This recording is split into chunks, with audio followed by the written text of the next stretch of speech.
Today my class will be on clearing your medical issues. Okay, not many students have approached me and they requested me to have a lesson plan for medical containing the medical issues or the medical aspects which are there after the candidate is recommended. Okay, so they have requested, so can you please tell us, or can you please give us the video in which general medical requirements which are there for a candidate should be mentioned. Okay, so I thought, why not have a class on medical issues as far as armed forces are concerned. Okay, so the medicals are conducted only for the recommended candidates. Okay, and that too after the conference gets over. Okay, the basic requirements. Okay, basic requirements are, first of all we'll talk about the height weight combination. Okay, so talking about the height weight combination for men. Okay, the minimum height which is permissible for men in Indian Army and Indian Navy is 157.5 centimeters. Okay, 157.5 centimeters, and for Air Force it is 162.5 centimeters. Okay, so Air Force has got a slightly other figure for men as far as height is concerned, and that is 162.5 centimeters. Okay, now there is certain exception which is given to the candidates who are Gurkhas or who are from northeastern region, Garhwalis or Kumaunis. So these people are given a relaxation of up to 5 centimeters. Okay, and in case of candidates from Lakshadweep, they are given exception of 2 centimeters. Okay, now in case of women, for Army, Navy as well as for Air Force, it is 152 centimeters only. Okay, so it is same for women in Army, Air Force and Navy, and the exception also remains same, that is 5 centimeters for the candidates who are Gurkhas or northeastern region, Garhwalis or Kumaunis, and for the candidates who are from Lakshadweep, they get a concession of about 2 centimeters. Okay, now this is for Air Force. If I am talking about, it is only for the ground duty branch. Okay, it is not for the flying branch. For flying branch, I will cover the medical standards subsequently in my lecture. Okay, now the comparative height weight chart, I will be flashing it. Okay. So in this, I will talk about the minimum. Okay, so the minimum, as I said, that it is 152 centimeters. So in case the height of a man is 152 to 153 centimeters, and if I take the age of the candidate, okay, so I take the basic age of an NDA boy who is about 16 to 17 centimeters. Okay, so the weight should be 46 kg for him. If he is from 18 to 22 kgs, 18 to 22 years bracket, it will be 47 kg, and if he is from 23 to 27, okay, that is for basically graduate level entry, it should be 50 kgs. Okay, so accordingly the chart will be flashed in a moment now, and you can check your height, your age, and what should be the correct weight as per that. Okay, now in this also plus minus 10% of leeway is given. Okay, plus minus 10% of leeway is given, and that is an acceptable range. Okay, above or below that you are given a temporary rejection, okay, a TR, in which you are given a time of about 42 days, and you can go and get back into the shape, come for a review medical and get yourself clear. Okay, in case of women, if I say the minimum height comes out to be 148 centimeters. Okay, so 148 to 149 centimeters, and for the age group of 18 to 22, the acceptable weight is 39 kgs, and if it is 23 to 27 years of age, the acceptable weight is 40 kgs. Okay, over and above will come in the table which will be flashed immediately. Okay, so the question comes that should my weight be exactly equal to what is shown in the table? The answer is no. Okay, you are given a 10% variation on either side, and that is acceptable. Okay, moreover, you are also given sufficient time to reduce your weight if it is more than 10% of the limit, and for that, as I told you, you will be getting a TR for that. Okay, now other than that, what are the height weight ke baad what all are the other tests which are being done in medical board? Okay, so height weight ho gaya, uske baad the main thing which comes is your blood check. Okay, so a complete blood test is done, okay, which will have your WBC count, your neutrophils, your lymphocyte, monocytes, basophils, eosinophils, RBC count, okay, hemoglobin, everything will be checked in your blood. Okay, so the complete blood check will be done. After blood check is your urine check. Okay, so complete urine check will be done. Okay, the routine examination of urine, which has got many aspects to it, like color, odor, pH value, and all those things, that will be checked. You don't have to get worried about what all is getting checked, but the basic routine check of urine is done. Okay, blood check, urine check, and then there comes the X-ray. Okay, so the X-ray of your chest is taken. Okay, the X-ray of your chest is taken, and fourth thing which is there is your ultrasound of your abdomen and pelvis region. Okay, so that is done to check that all the internal organs are okay, intact, and they don't have any kind of a problem in that. Okay, now there is a direct rejection also for few things, and the list will be flashed. Okay, I don't want to cover it right now, but I will be flashing the list of the cases in which there is a direct rejection. Okay, you can have a look in the video itself.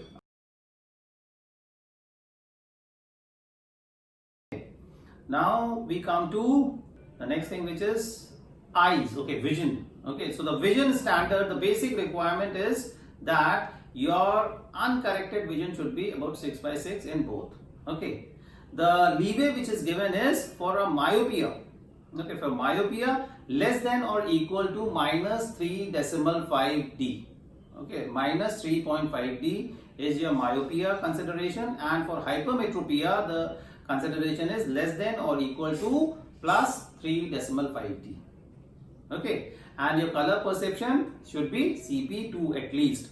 Okay, so this is the vision requirement. Okay, for Air Force flying branch it's a different thing, and I will be covering it subsequently. Okay, if anybody has got LASIK done, okay, laser surgery is done, okay, then the laser surgery should not have been done within a period of 1 year from date of medical reporting.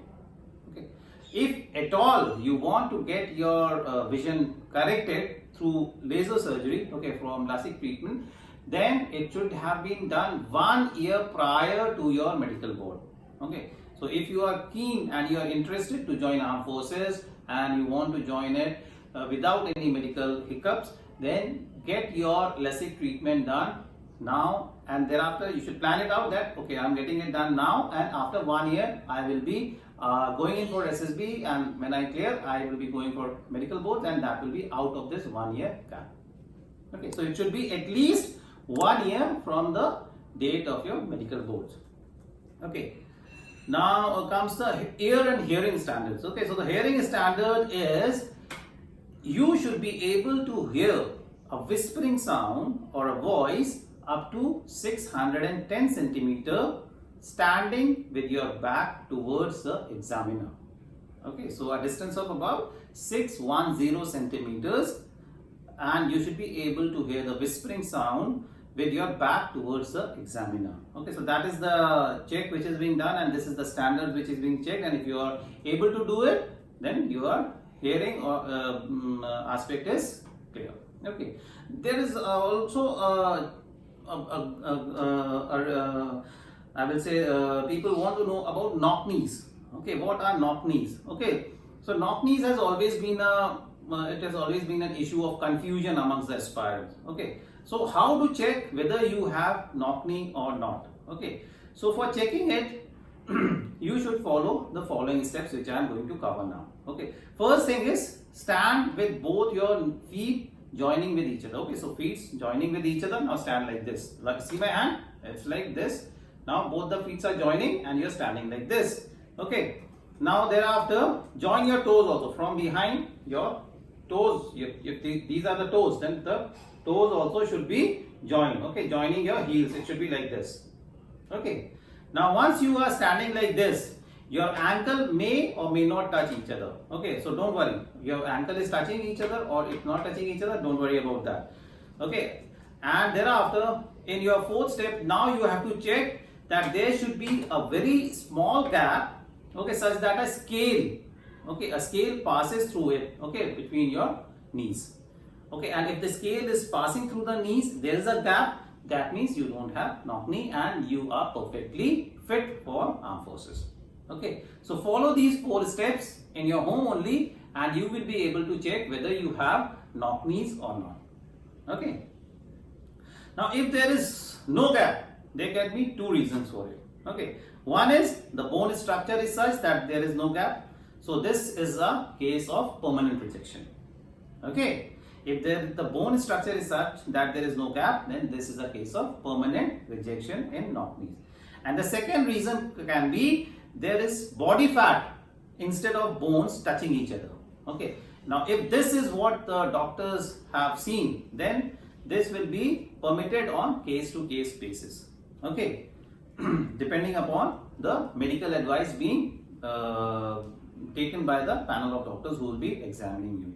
Okay. People with knock knees, they have difficulty in running. Okay, their legs may touch each other while running, and this can lead to further injury in training. Hence, candidates with knock knees are eliminated. Okay, so this is the reason why people having knock knees are permanently rejected. Okay, if it's a deformity in the bone. Okay, if it's of body fat, then of course you can be considered.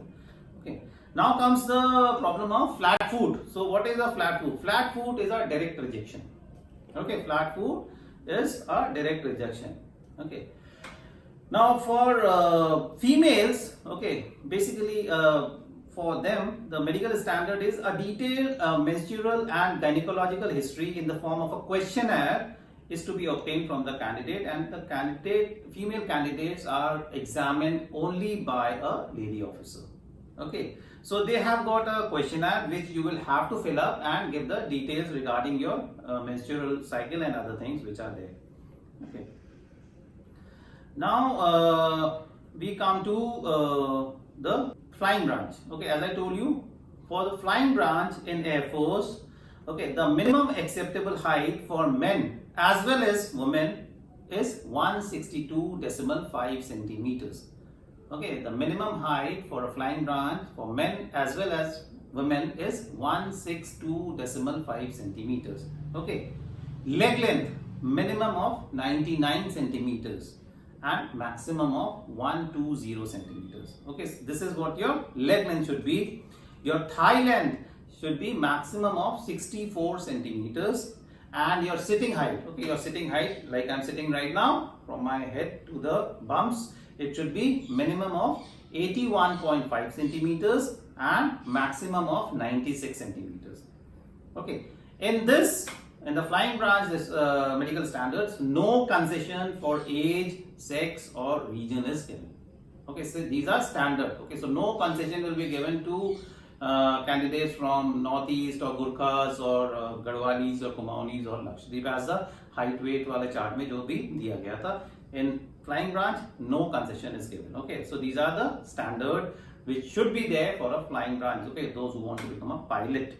Okay, now visual standards for Air Force. Okay, so candidates who are habitually wearing spectacles are not eligible for flying branch duty. They cannot come for flying branch duties at all.